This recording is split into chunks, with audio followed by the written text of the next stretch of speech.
नई सदी, नया साल, नया महीना, खबरें भी नई। चंद्रयान से आसमान तक, देश से विदेश तक, बाजार से जन सरोकार तक, सब पर है हमारी पकड़।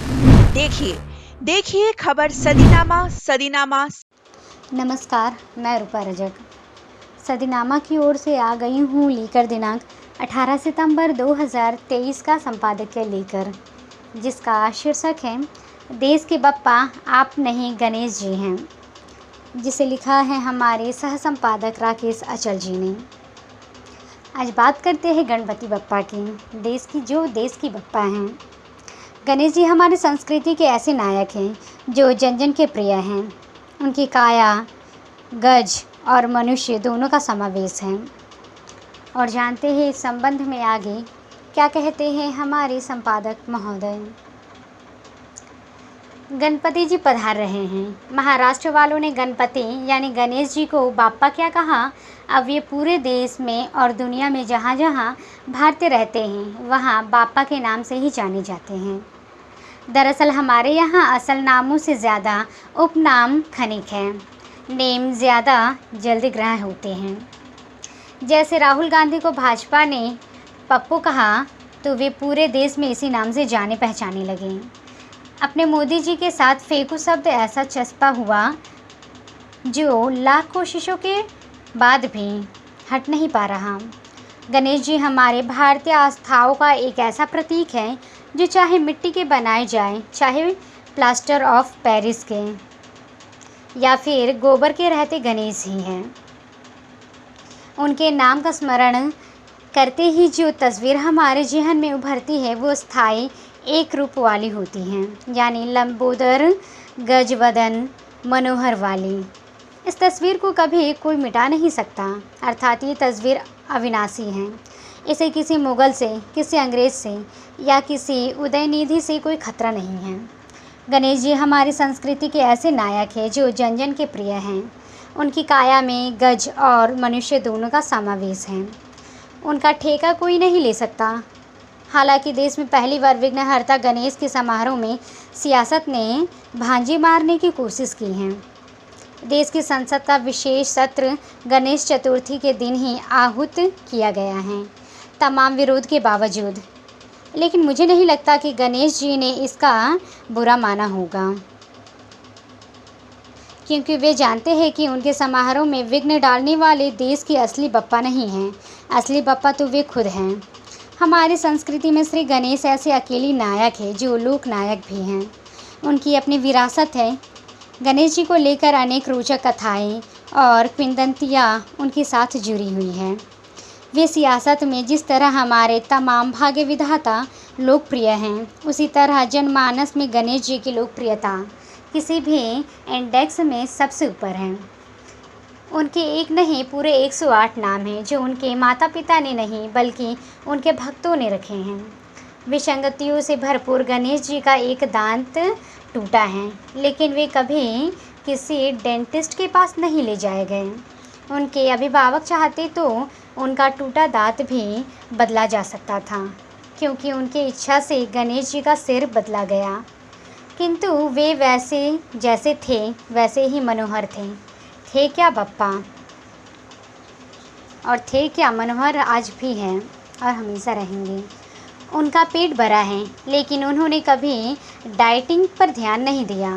वे मोदक प्रिय हैं, लड़ाकू भी है और विद्वान भी, आशु लेखक भी है और बाल सुलभ चंचलताओं से भरे हुए भी हैं। भगवान गणेश जी के बारे में दुनिया सब जानती है, कम से कम भारतीय तो जानते ही हैं। गणेश जी के बारे में बताने के लिए मेरे पास कुछ भी नया नहीं है। जो कुछ है सब पुराना। नया है तो केवल प्रार्थना, वो भी देश में लोकतंत्र को बचाने की प्रार्थना। हम भारतीय अगर कुछ कर सकते हैं तो प्रार्थना कर सकते हैं। हमारी प्रार्थनाएं कभी सुनी भी जाती हैं और कभी नहीं भी। ये गणेश जी के मूड पर निर्भर करता है कि जनता की प्रार्थना को सुने या ना सुने। गणेश जी आदि विश्व गुरु है, और जो विश्व गुरु होता है वो कुछ भी कर सकता है। विश्व गुरुओं की हर एक हरकत बाली के काबिले बर्दाश्त मानी जाती हैं। मैं उन लोगों से हूँ जो अक्सर मंदिर नहीं जाता। मंदिरों की भव्यता और वहाँ के पंडा पुजारी तंत्र से मुझे भय लगता है। लेकिन आप यकीन कीजिए कि मैं पहली बार 5 घंटे कतार में लगकर लाल बाग के राजा के दर्शन करने गया था। मैंने देखा कि आम जन मानस में श्री गणेश के प्रति अपार श्रद्धा है और शायद गणेश जी की इसी लोकप्रियता का आकलन कर बाल गंगाधर तिलक ने उन्हें भारतीय जन जागरण के लिए निमित्त बनाया था। महाराष्ट्र श्रद्धा भक्ति के मामले में भी उतना ही समर्पित है जितना कि दूसरे मामले में है। दूसरे मामले में कहे तो जैसे भ्रष्टाचार, जैसे शिष्टाचार या दुर्व्यवहार, अंतुले भी यहीं के थे और अजित पवार भी यहीं के थे। बहरहाल बात गणेश जी की हो रही है। मेरे घर में भी हर साल अतिथि बनकर आते हैं। वे आते हैं तो उनके पीछे पीछे सब कुछ आता है और जो नहीं आना चाहता है वो भाग जाता है। जैसे हमारे फन्ने मियाँ हर काम की शुरुआत के लिए बिस्मिल्लाह करना चाहते हैं और बिस्मिल्लाह करते हैं और हमें भी कहना कहते हैं। वैसे ही हम लोग किसी भी काम को आरंभ करने के लिए श्री गणेश का नाम लेते हैं, श्री गणेश कहते हैं।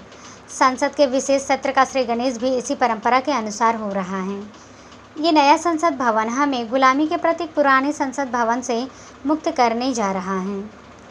अब हम पुराने संसद भवन की ओर पलट कर भी नहीं देखेंगे।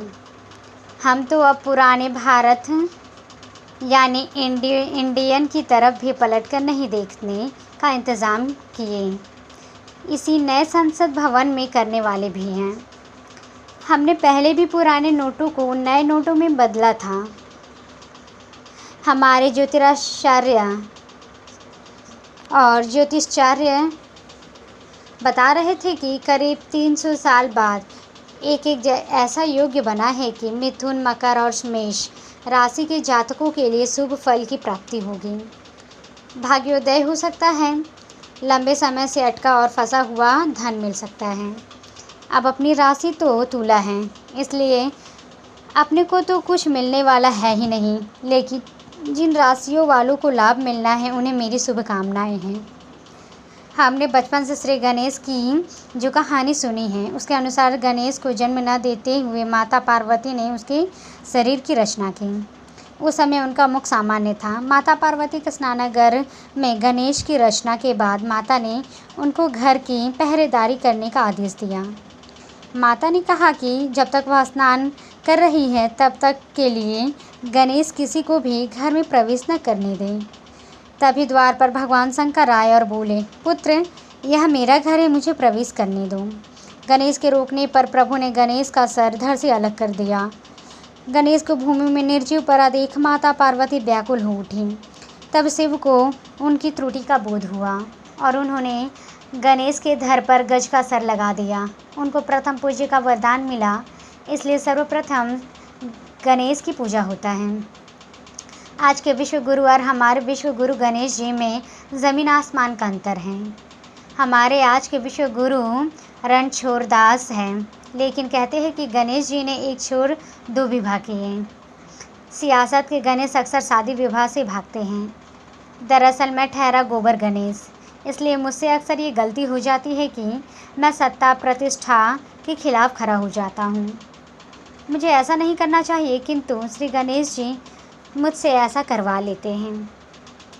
गणेश जी कहते हैं कि लोकतंत्र की रक्षा के लिए किसी की गोदी में बैठने से बेहतर है कि हर समय सत्ता प्रतिष्ठान के खिलाफ खड़े रहूं, फिर चाहे सत्ता किसी भी दल की हो। गणेश जी की बात करें तो उनकी खासियत है कि उन्होंने किसी भी दल को अपने नाम पर सियासत करने का इजाज़त नहीं दी। उन्होंने किसी भी दल या सत्ता से अपने के लिए मंदिर बनाने के लिए चंदा इकट्ठा करने को नहीं कहा। वे दगड़ू सेठ के बनाए मंदिर में आसीन हो जाते हैं और लाल बाग के मजूरों में बनाए पंडाल में भी। गणेश जी पक्के समाजवादी हैं। उनकी जन्मभूमि को लेकर कहीं कोई झगड़ा नहीं है।